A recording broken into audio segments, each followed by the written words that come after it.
I'm creating my highest good. And this is a song that I wrote for all of us last weekend. So was everybody enjoying it so far?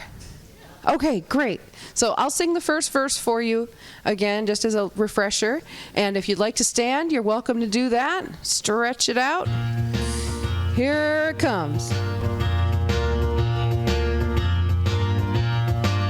I am creating my highest good. I am creating my highest good. The doors are opening like they should. I am creating my highest good. Nice. And then we're going to do it again. 1, 2, 1, 2. I am creating my highest good. I am creating my highest good. The doors are opening like they should. I am creating my highest good. I am creating my perfect life. I am creating my perfect life. I'm free of struggle, don't see no strife. I am creating my perfect life. I am creating abundance today. Are you abundant today? I am creating abundance today. I trust myself and I know the way. I am creating abundance today. Let's do it again. I just want to look at you all for just a minute. Just a quickie. Okay. Good morning. My name is Mary Ann Akers. On behalf of Reverend Donna Maurer and the Board of Trustees, I am privileged to welcome you to the Sonoran Desert Center for Spiritual Living. Whoever you are, and wherever you are on your spiritual path, you're really, no kidding, truly welcome here. Here you will be validated and supported and encouraged to be all that you choose to be. Our vision statement is love in action every day, in every way. We express this love by learning and living the principles of science of mind. You'll find our declaration of principles on the back of your program. Please join me now in reading them.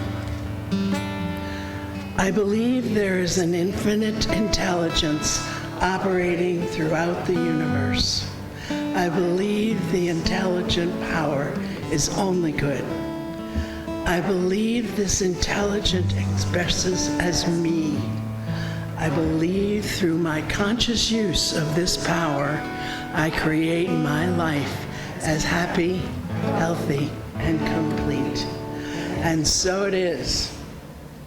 If this is your first time here, we especially welcome you and thank you for your interest and your curiosity.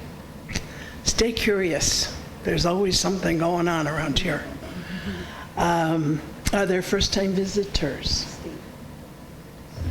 Hi there. What's your name? My name's Steve. Hey, Steve. Steve will be back in that way. So be sure you give him the real, genuine, the big welcome. Yes. I'm glad you're here, Steve. Thank you. Thanks. I would like to thank those who are assisting to make the morning possible. We need a list up here. We need no list. You're shaking your head. We need to thank Wanda and Bruce, and we need to thank Gray. We need to thank Heather, and we need to thank, I'm getting there. And we need to thank Susan, and we need to thank, oh goodness, Kathy, Shirley. Kathy, well, surely we have to thank Kathy. You guys are naughty. That's all there is to it. If I've forgotten somebody, I'm so sorry. But I'm trying to check those boxes. If I missed your box, I'm sorry. Okay. Please direct your attention to the announcements in your bulletin. If you're watching us online, please visit cslaz.org for our announcements and events calendar. Thank you.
The wholeness, the allness of God.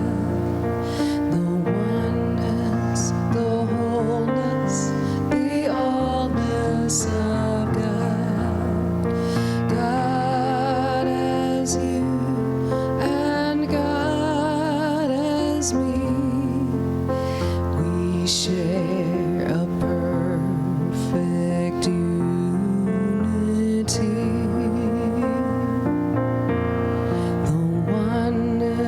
The wholeness, the allness of God. The oneness, the wholeness, the allness of God. God as you and God as me. We share a perfect unity.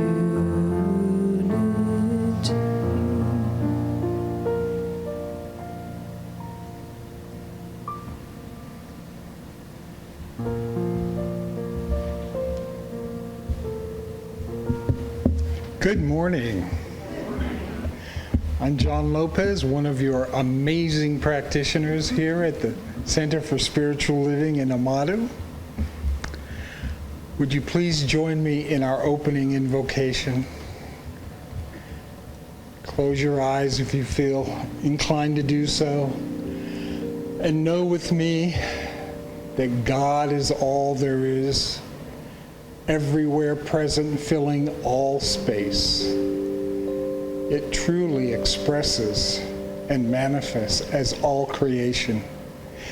And I know, declare, and affirm that God's presence is right here, right now in this sanctuary, and that our service is already a perfect done deal in the mind of God, and all it has to do now is unfold perfectly, beautifully, through the wonderful words of Reverend Donna, through the amazing music of Heather, and through our support people, through Gray, through Susan, and through everyone else who makes our Sunday services possible, Wanda and Bruce.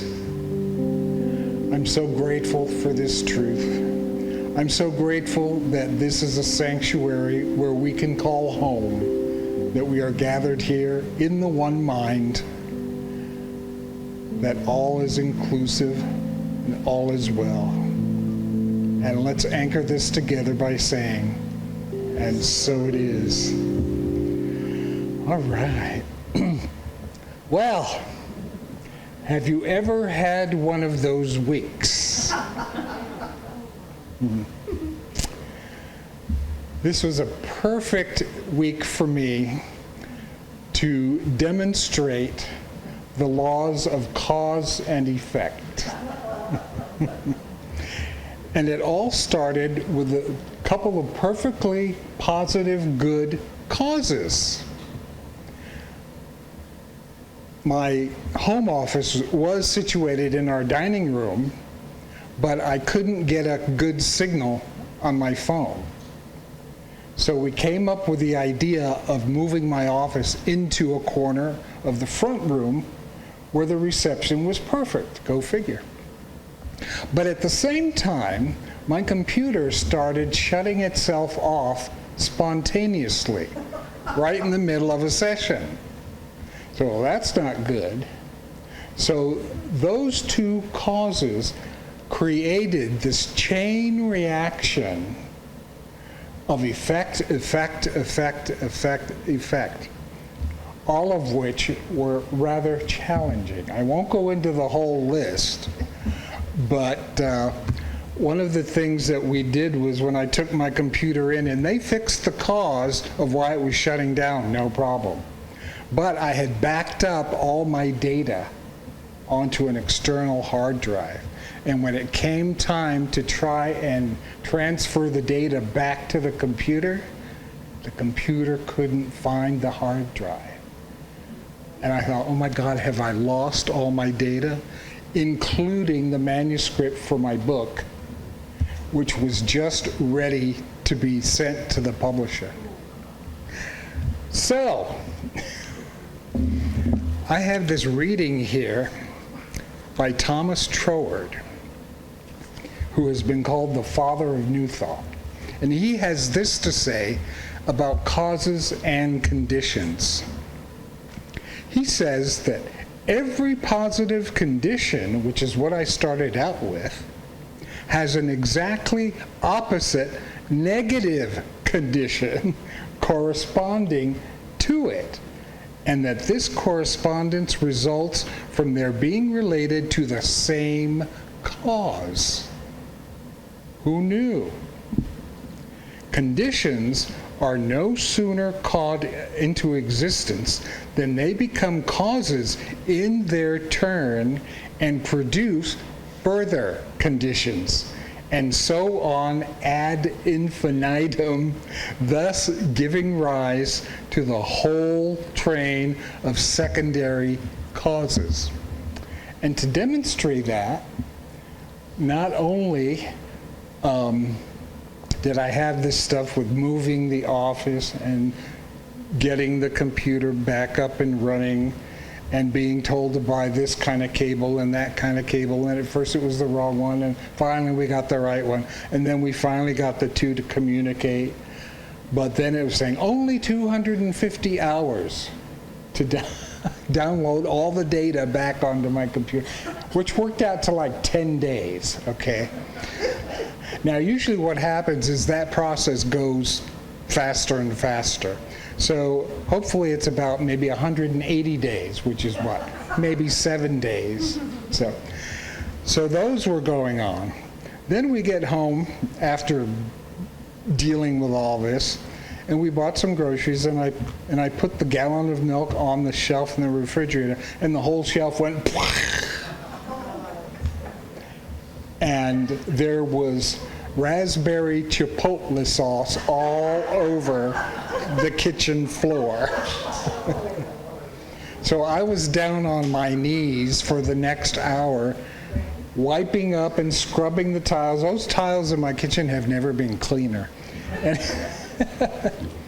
And so it was kind of like, well, that's another condition from cause, effect, effect, effect. And so I was like, this is getting to be an unpleasant series of events here that I need to stop. Well, no, wasn't to happen. Yesterday, as we were coming home from Tucson, I went off of a curb thinking that it was actually an entryway onto the street. And the car went, well, nothing seemed to happen, seemed to be okay. But then when we got home, we pulled in the garage and Grace says, wait, I'm hearing a sound. Even though the car was off, we kept hearing this noise. And it turned out that the engine fan kept spinning. It kept going, even though the ignition was off. Well, what caused that? And I thought, well, maybe it was the fact that we went over that curb and maybe it shorted something in the fan. So I am now carless. And and I'm not asking Spirit, well, what else? Because Spirit will oblige.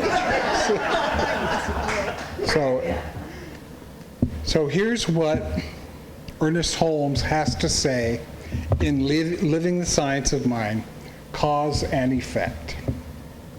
In physics, the old idea of cause and effect has been eliminated, which means that things do not always work in the way they're supposed to, basing the performance on precedent.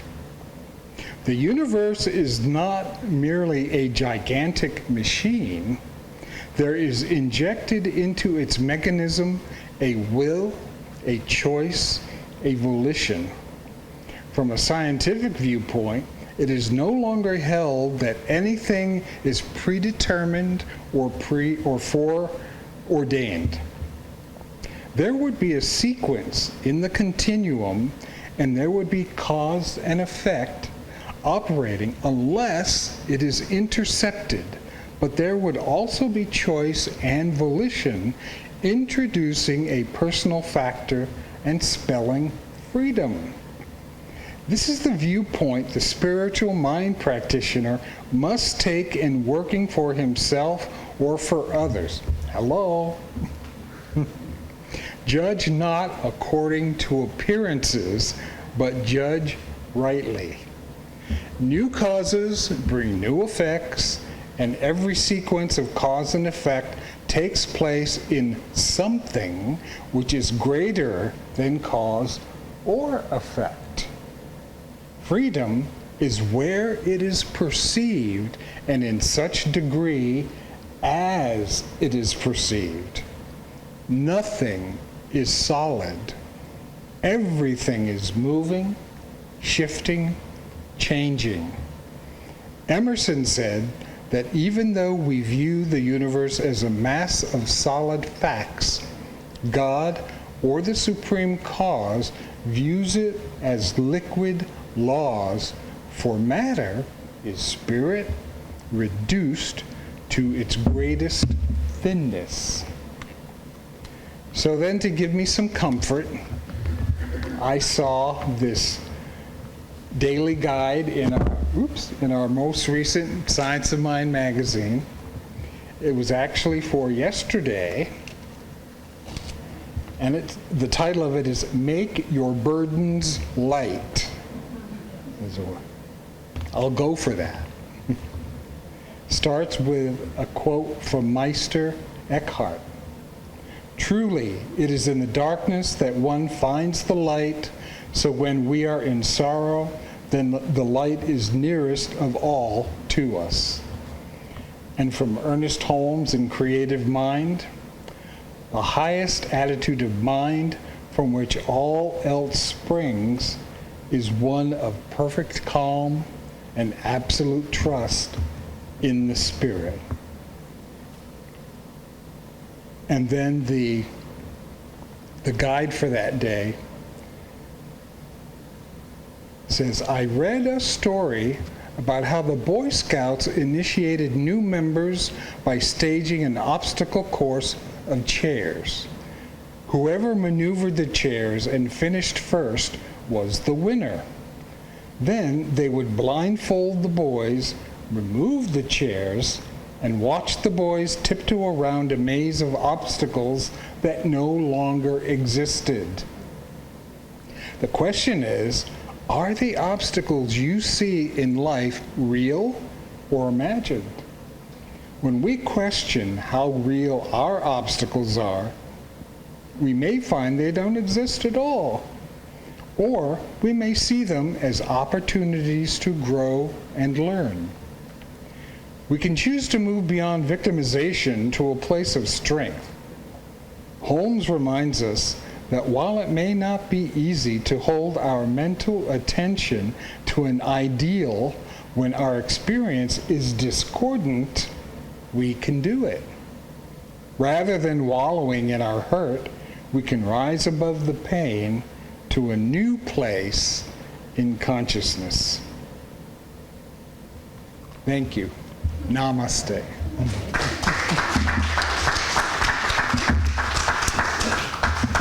So I light our service candle.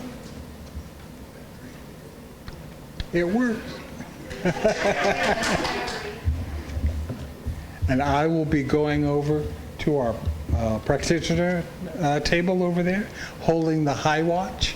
And if any of you have any treatment requests, please fill out a request card and put it in the box, and our wonderful practitioners will pray for you during the week.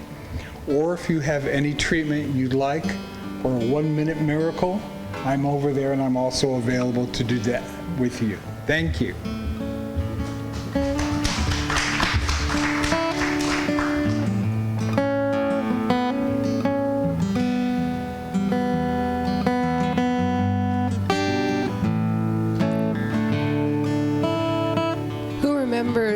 The song that Sky Nelson and I wrote together back in June.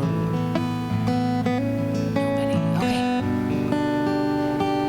So it's called I Speak a Word.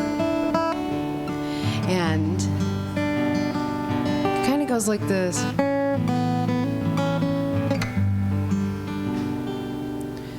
Love is manifest and I am truly blessed in wholeness. I speak a word. Love is manifest and I am truly blessed in wholeness. You speak a word. I believe I am abundant. I speak a word.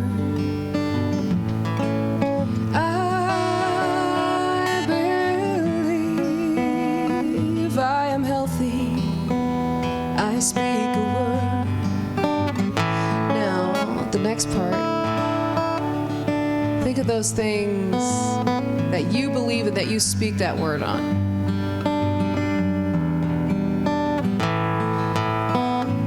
And I'm just going to sing I believe.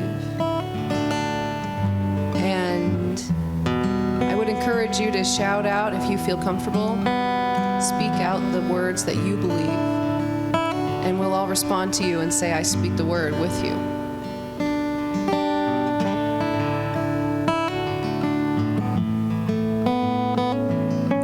I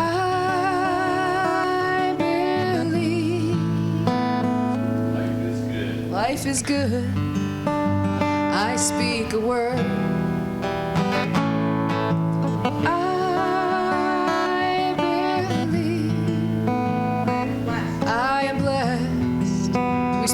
I speak the word. I believe in respect. I speak a word. What else do we believe? I believe in God. I speak the word.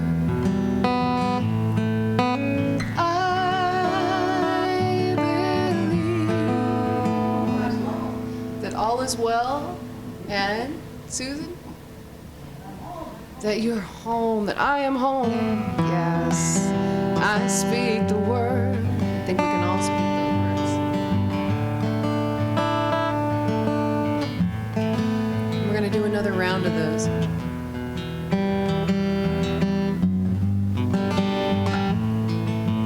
Love is manifest and I am truly blessed in wholeness. I speak a word. Love is manifest and I am truly blessed in wholeness. I speak a word. I believe I am wealthy. I speak a word.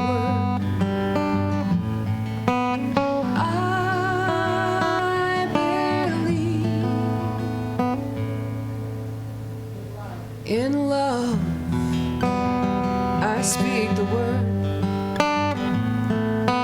I believe in oneness. Speak the word. I believe I am connected.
you. That was fun.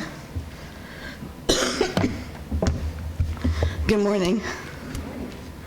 Well, our theme for the month of August is the endless practice, and as I said last week, that is the title of a book by Mark Nepo, so I sort of stole it as our theme.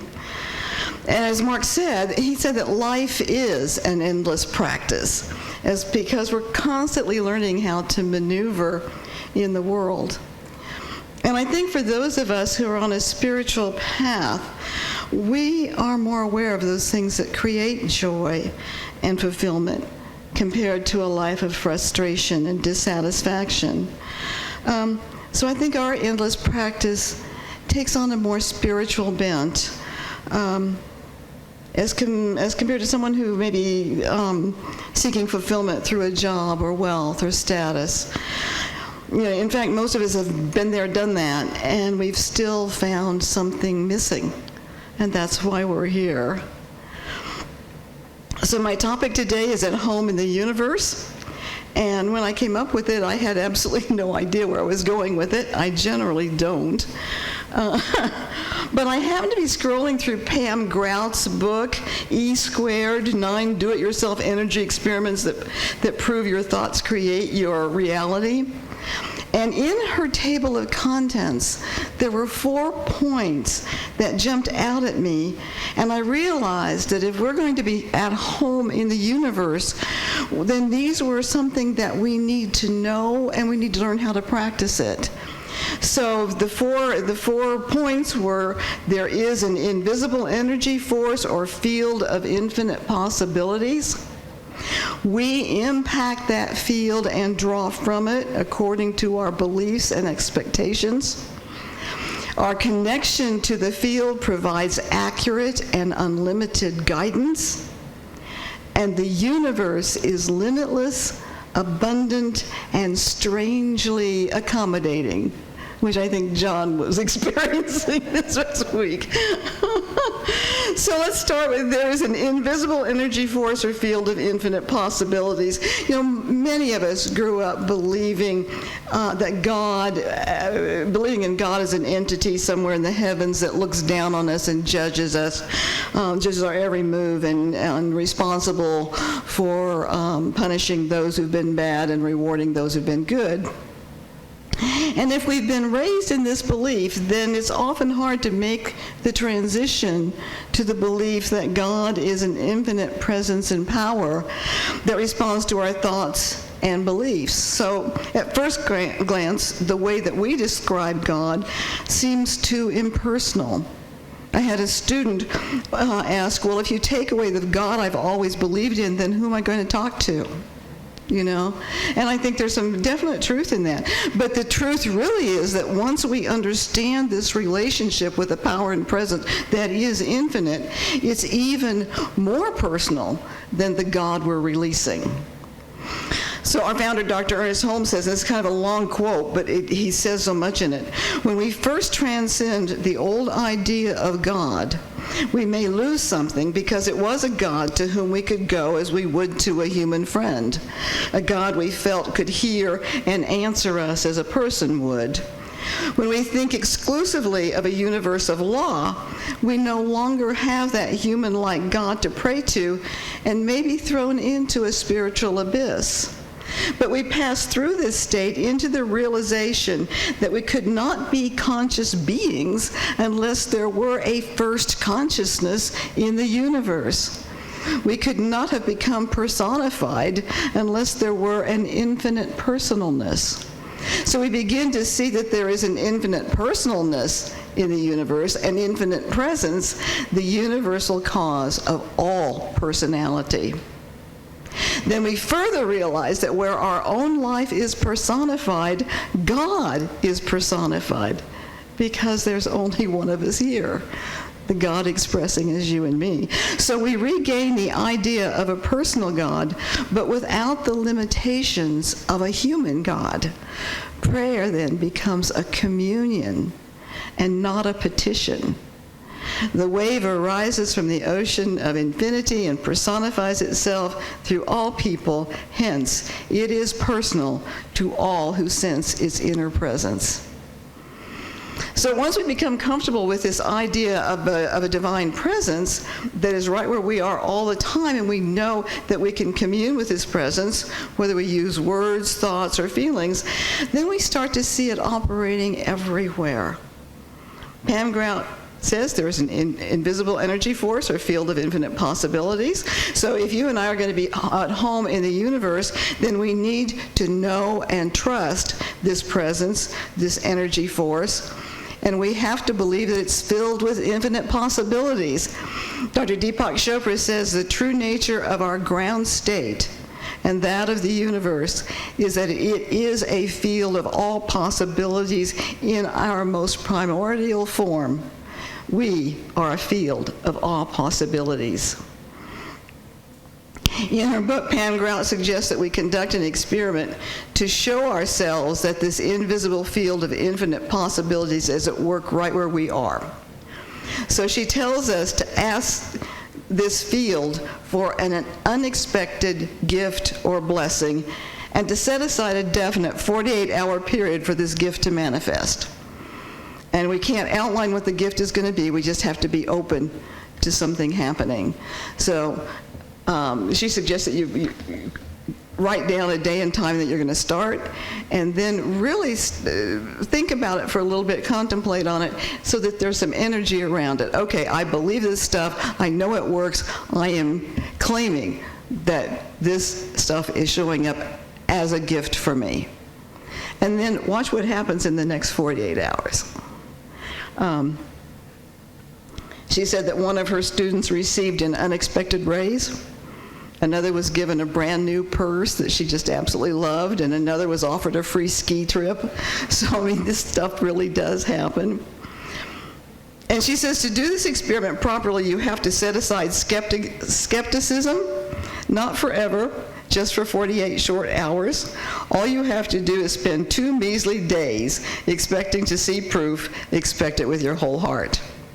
So I would like to give that as one of our assignments for this week. Let's try doing that and see what happens. Bring back anything, jot down what your gifts are, and let's share them next week. So let's see what happens. And then there's another one at the end that we're going to share too. So number 2 then is, if we are to be at home in the universe, then we need to understand that we impact the field and draw from it according to our beliefs and expectations. And for a lot of us, this is second nature. We know this, but sometimes we forget it, and sometimes we need a refresher. We know that there is a power and presence that is infinite, that is the sea of all possibilities. And we know, because we teach it every single Sunday, that this power responds to us through our thoughts and our beliefs and our ideas. So our job then is to stand guard at the portal of our mind, become aware of those thoughts or ideas that are not in our best interest, and when we find them, try to turn them into thoughts that are. I had a friend that would say, erase, erase, erase, whenever something happened, and now we've got delete, delete, delete. And I know Wayne Dyer, when he had a negative thought, he would just say, next. So there's things that we can do to move that negative thought out of our existence and put in something that's positive. And Pam Grout puts it, what shows up in our lives is a direct reflection of our inner thoughts and emotions. And she writes in her book, she said, my friend Linda told me an amazing story about a young woman she once observed at the airport. This poor young thing was struggling with 3 heavy bags, but worse than the unwieldiness of her baggage was her less than positive attitude. With great gusto, she was vocalizing her immense disgust at a lack of help. Why, she kept shouting, is this bus taking so long? Where in the hell is that bus? This is completely unacceptable.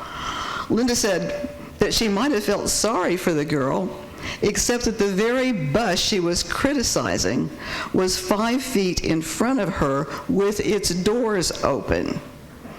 Twice the bus circled, each time stopping to pick up passengers, but the irate young woman could not see it.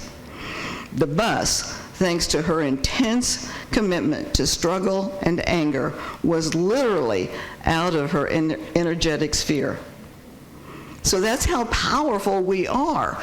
By focusing on the negative, we can completely obliterate our good. So when we focus on those things that are beautiful, joyful, peaceful, and loving, and let those be reflected in our experience, then we are at home in the universe. And number 3 is our connection to the field provides accurate and unlimited guidance. Yeah, I often begin my treatment with, there is one mind, it is the mind of God, it is the mind that I use.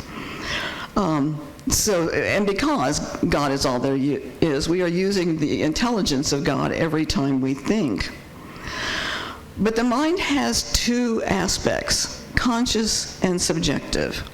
The conscious mind is a place where we set goals, set intentions, make choices. Its knowledge comes from experience. The subjective mind is our connection to the field.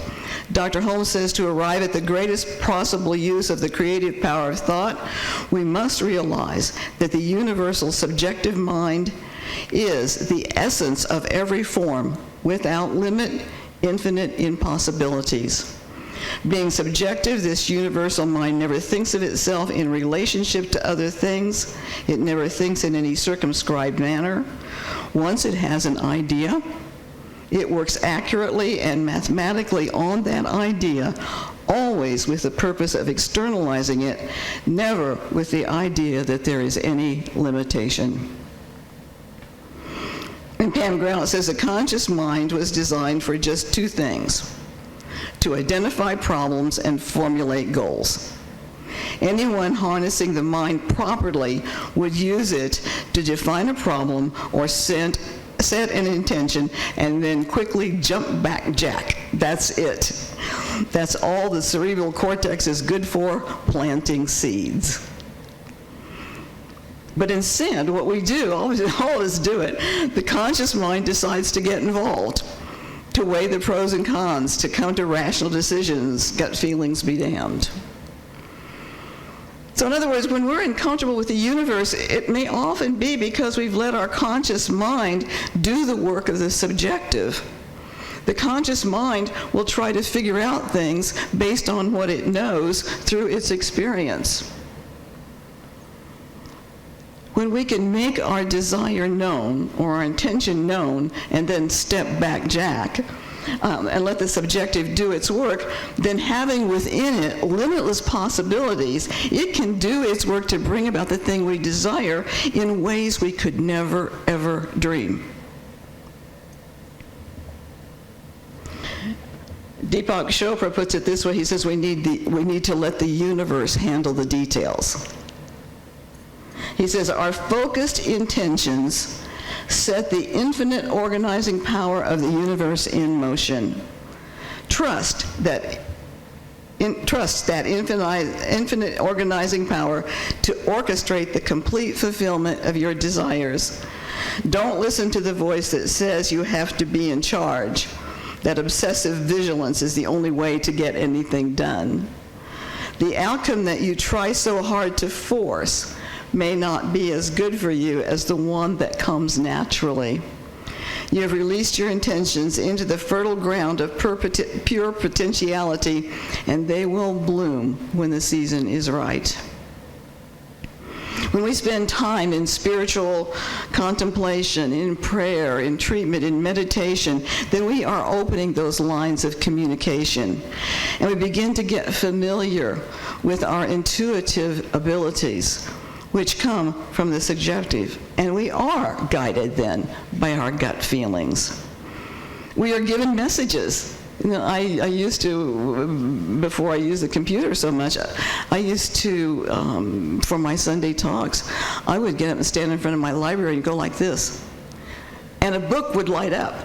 It was amazing how there would be something that was like, okay, this is the one. And I'd pull something, I'd find something that I really, really needed. So I know this stuff works. I've seen it in my own life. So we may be involved in a friendly conversation, and out of that find something that we need for our dream to come about. And we can know, we can kind of check ourselves to see if our guidance comes from the conscious or the subjective mind. Just take a minute and say, am I trying to figure this out? And if you are, then it's time to release that and know that there's something greater than this conscious mind, this subjective mind that has infinite potential is at work for you right now. And the fourth one is the universe is limitless, abundant, and strangely accommodating. I kind of like that, strangely accommodating things. Because we can feel the limitless abundance of the universe. You and I know that. We stand outside on a clear moonless night, and the stars are so thick. You know, I lived in Los Angeles. I didn't see stars for 20 years. So coming here, it was just amazing to see this beautiful, beautiful star-filled galaxies. I mean, all there. Anyway. So we can contemplate the grains of sand on a beach or the number of leaves on a single tree. So we've got this. We know that the universe is limitless and it's abundant. But strangely accommodating. It's strangely accommodating because it returns to us what we put into it. With a negative outlook, we create a universe in which we are not comfortable. With our mind filled with lots of love, harmony, and joy, we create a universe in which we're at home. It's that simple.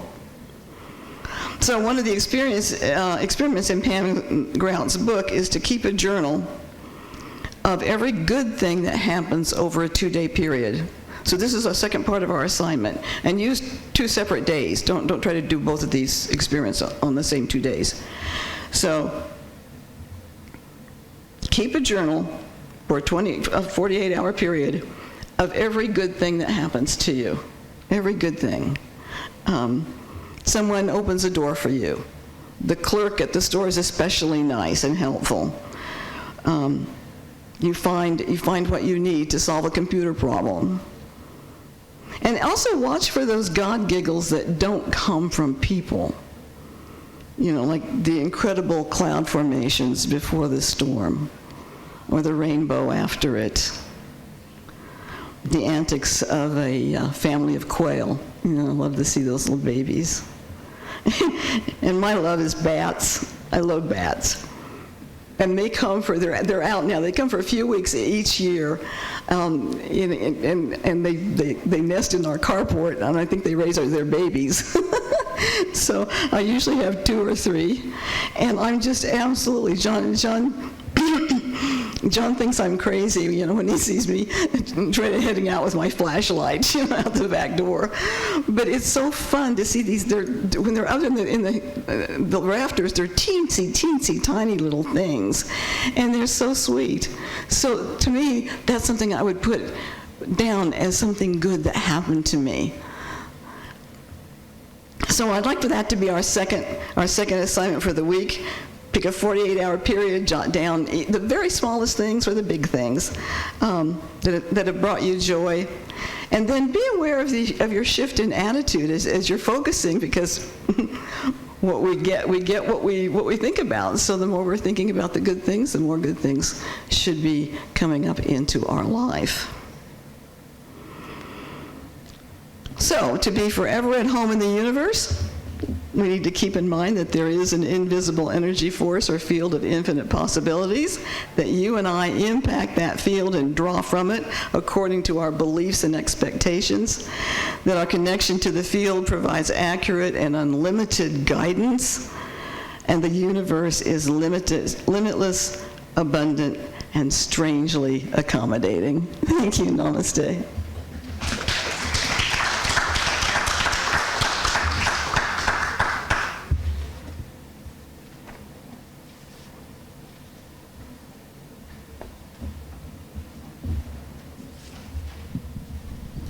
So you guys, we have a really, really fun song.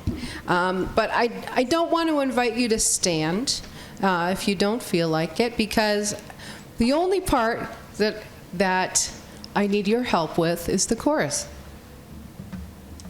And if you know the song, feel free to sing along, of course. But the chorus, of course, the chorus, of course. Of course is of course, of course, of course.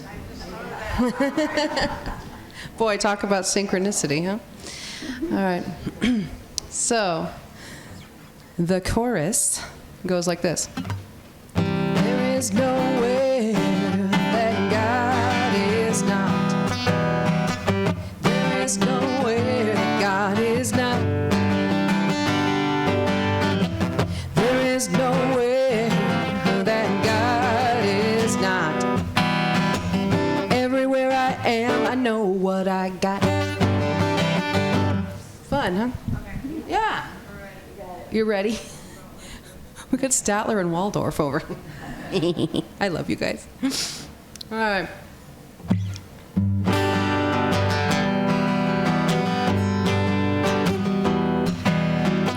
Sometimes I forget where I come from. Sometimes I forget where I'm going to. Sometimes I get so confused I lose my way. Sometimes I know you feel the same. Here we go, your turn. There is nowhere that God is not. There is nowhere that God is not. There is nowhere that God is not. Everywhere I am, I know what I got. Sometimes I believe in what I say. Sometimes I believe in what I perceive. Sometimes I get so confused I lose my way. Sometimes I know you feel the same. There is nowhere that there is nowhere that God is not. There is nowhere that God is not. Everywhere I am, I know what I got. Woo!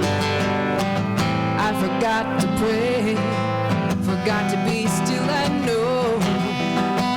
I forgot to forgive myself until I forgave myself. I can relate to that one, can't you? I forgot to ask for help, forgot to say a word, forgot to believe in me, believe in my spirit. Well, here comes your turn. There is nowhere that God is not. There is nowhere that God is not. There is nowhere that God is not. Everywhere I am, I know what I got. Everywhere I am, I know what I got. One more time.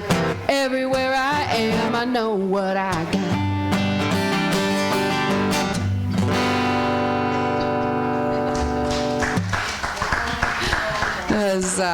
There is nowhere that God is not by Jamie Lula. Yeah, that's fun. Well, it's time for our offering affirmation. And if you're watching us on YouTube, won't you join us? And also, there is a place on our website or our YouTube site to donate, so you could be a part of this spiritual family. So our offering affirmation: my gift goes forth to heal, prosper, and bless all that it touches. It is evidence of my conviction that God is the source and substance of my supply. I share generously of my good, knowing that it returns to me multiplied abundantly, and so it is.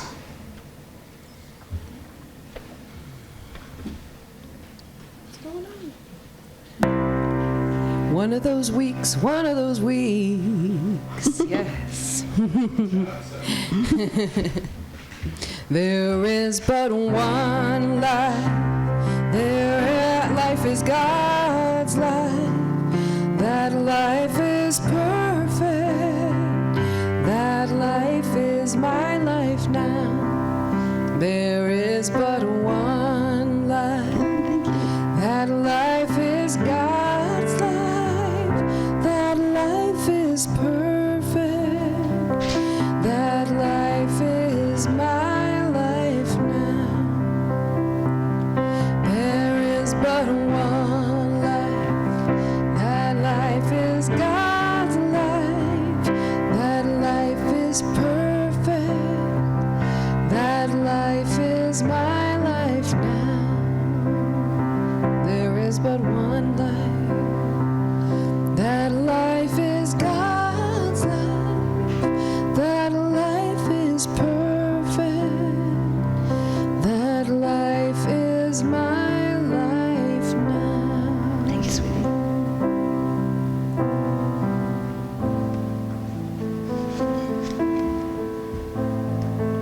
I just want to thank everybody for their